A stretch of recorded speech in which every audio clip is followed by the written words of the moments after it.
Hey, hey, hey, what is going on? It is Thursday night. What time is it now? It's about 11:15, and I just thought I'd jump on and do this. I know it's late, although I see a bunch of people online tonight. Just figured I'd jump on because I wanted to start putting some of this stuff out there, see if maybe I can give you guys some value, give you something that could help you guys out. Um, whew, basically, I wanted to talk about your credit scores, FICO, what makes up your credit score, why it's important.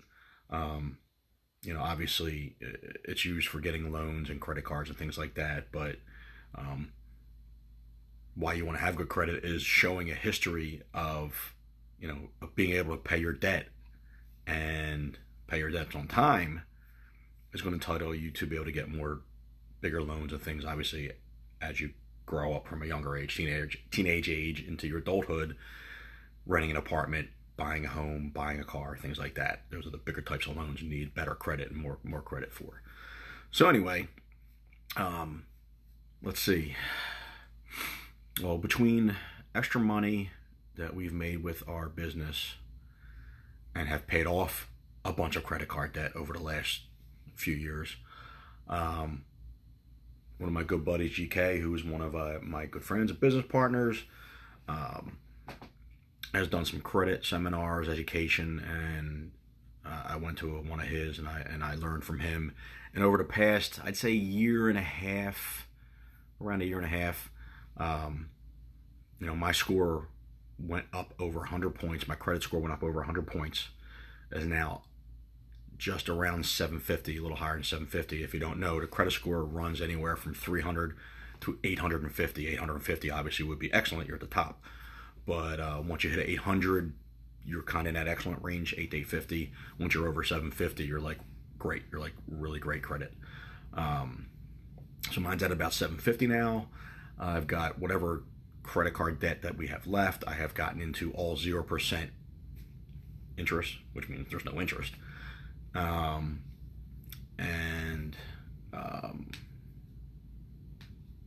the other day, last week, 2 weeks ago, I was given credit limit increases by two of my credit companies, two of the banks for my credit cards, without me asking for it, which is pretty big. That means, they're looking at your history and you're seeing what you got going on, and they say, this guy is doing real well with his payments and with whatever his the things I'm going to explain to you that make up your credit score. And they just gave me credit limit increases, which is great. There's a couple reasons why that's good for you when you get credit limit increases, not to go spend more money. And then this past week, I applied for two new credit cards because every so often, like every 6 to 8 months, you should be asking for increases on your limits from your credit cards, or applying for new cards to increase your available credit limits overall, the total. But just this last week, I applied for one online. A minute or two to fill out some information, and once I hit submit, in 30 seconds, I think it was actually less than 30 seconds, I had a response back that I was approved for a credit card from this company, and the credit limit was $17,000. It was actually a little over, it was like 17.7 or something like that. Now, that's a lot of money. And back when my credit score wasn't so good, even if I did get approved for a credit card, they were only giving me like, 1,000, 2,000, something like that.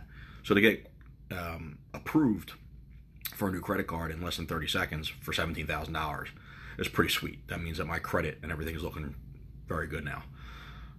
So that's due to a bunch of things, which is paying off a bunch of my credit over the last few years because of the income that comes in from our side business every month, and learning about credit education from my buddy GK and applying the things that he taught to my credit. So let's jump into this because I've been going already too long. So FICO, everybody hears the name FICO, FICO. It actually stands for, and I didn't know this till I researched this tonight, it stands for Fair Isaac Corporation. I don't know, maybe the guy's name is Isaac that started the company. That's the big name when it comes to credit scores. Most major credit card issuers, most banks, lenders in the United States use the FICO score or their model to decide whether to give the consumer credit and what rates. Because sometimes you can get if you got real good credit, your interest rate may be 0% or 1 or 2%. But if you have bad credit, You might still get the loan, but your rate might be 8, 10, 12. FICO doesn't keep the data on us. That's what the three main credit bureaus are for. You have Experian, Equifax, and TransUnion. They're the three main credit bureaus that keep track of all our credit cards, of all our loans, of all our payments, all that good stuff. FICO uses all the information that those three have, and it just kind of puts it all together and comes up with one big number. The FICO score is almost exactly the same as what the three individual credit company scores are, fairly close. So there's five factors that affect your credit score. All right. The first one is payment history. I'm just looking at my notes here. This is actually from Experian. I got most of the information from. Your payment history comprises 35% of the total credit score. It's the most important factor in affecting your credit score. One of the best ways to improve your credit score as a whole is by making consistent on-time payments. So payment history, number one, 35% of your score. Credit utilization, number two. And this is why I said asking for increases every 6 to 8 months on your current credit cards and getting new credit cards with more limits to up how much you have available goes to your credit utilization score. Okay. What they basically do to calculate that is they divide the total amount of revolving credit that you have by the total that you're using, the total that you've used already, by the total of all your total credit limits. And then that ratio, most lenders want to see you to be under 30%. So if you have a $10,000 limit and you have $3,000 on it, charged on it, you're at 30%. All right. But credit utilization, the more you have available and the less that you're actually using, gives you a better credit utilization rate or ratio, which would be lower. You want your ratio to be lower for your credit utilization ratio, a small number, not a high number. So, and that is 30% of your score, your FICO score, your credit score. So those first two, your payment history and your credit utilization ratio, make up 2/3 of your credit score. So if you don't carry big balances, if you're paying your bills on time, you've already got a really good score, and you're almost to having a great score. So the last three is what's going to make up the rest of that to get you from good to great. Length of credit history is number three. This includes the age of your oldest credit account, your newest credit account, and the average age of all of your credit accounts. Generally, the longer your credit history, the higher your credit score is for that. This accounts for 15% of your credit score. And if you don't have a long credit history, you can still have an excellent FICO score if you have no missed payments and a low credit utilization ratio. Number four would be new credit. And that's not saying you open up a bunch of new accounts, because they want you to see it with new accounts. The number of credit accounts that you have recently opened, as well as a number of hard inquiries. That's when when you actually apply for a loan or a credit card and they pull your full report. That's a hard inquiry. It accounts for 10% of your FICO score. Too many accounts or too many inquiries can indicate increased risk. That can hurt your credit score. That's 10% of your score, new credit. And then the last thing is credit mix, number 5. People with high credit scores or top credit scores usually have a diverse portfolio. They have credit cards, they have student loans, they have home equity loans, they have mortgage. There's various different kinds of revolving credit and, what else? Car loans and other things. For credit mix, they consider the type of account, how many of each that you have, and that's an indication of how well you can manage a wide range of credit products. That is 10% of your FICO score. All right. Borrowers with a good mix of revolving credit and installment loans generally represent less risk for lenders. People with no credit cards tend to be viewed as higher risk than people who have managed credit cards responsibly. So, those are your 5 things that make up your credit score. I think that's important for everybody to know. If you need some help or tips on how to work on that, I can help you out with that. This is one of my books. It might be back. I don't know. Is it backwards when you're looking at? Is this backwards? That's one of my recent books.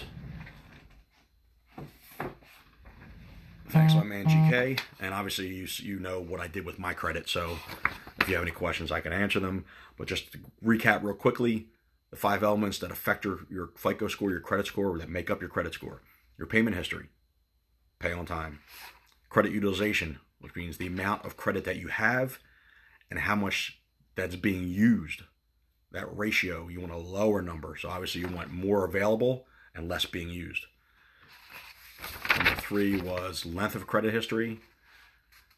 So don't close accounts. Even if you had them for a long time, you don't use them. Some companies every once in a while say you've been inactive, you haven't used it in so long, you need to use it within the next 30 days or we're going to close it. Make sure you use it and pay it off. You know, you can just make a $10 purchase and use it and pay it so that stays open. You want that length. You want the longer length of period of time, which helps your credit history. New credit is number 4. Don't be opening up and applying for all kinds of credit left and right. All right. Every time you apply for a credit card, they do a hard inquiry, which means they actually pull your credit report, and that affects your score. It drops it, and it takes a few months for that to wear off and your score to go back up. And credit mix. Have a bunch of different credits. Credit cards, car loans, mortgage. Not everybody has student loans, but student loans, there's all kinds of different credit things that you could have that are not exactly the same. Some are revolving, some are installment loans. They look at that. That's number 5. So I hope that was some good information. I hope I got some value out to you guys. If you liked it, give me a like. If you think it's important and you think somebody else should see this, share it, tag them. And appreciate you guys for jumping on. Hey, what's up, Gary? All right, guys. Brittany, what's going on? What's up, Sean? That's it. Have any questions, hit me up. And I'm going to start doing a little bit more. They're going to try to get a little bit more, some more of these lives, doing some, money saving tips, ways to add to your portfolio for additional streams of income, credit stuff, all things that are financially important so that you have a stable, portfolio behind you, be able to do more in life. So my friends, have an awesome night. Talk to you soon. Your Frank Eachate. CK Power. Crazy Keith. Mr. Free Everything. See you soon.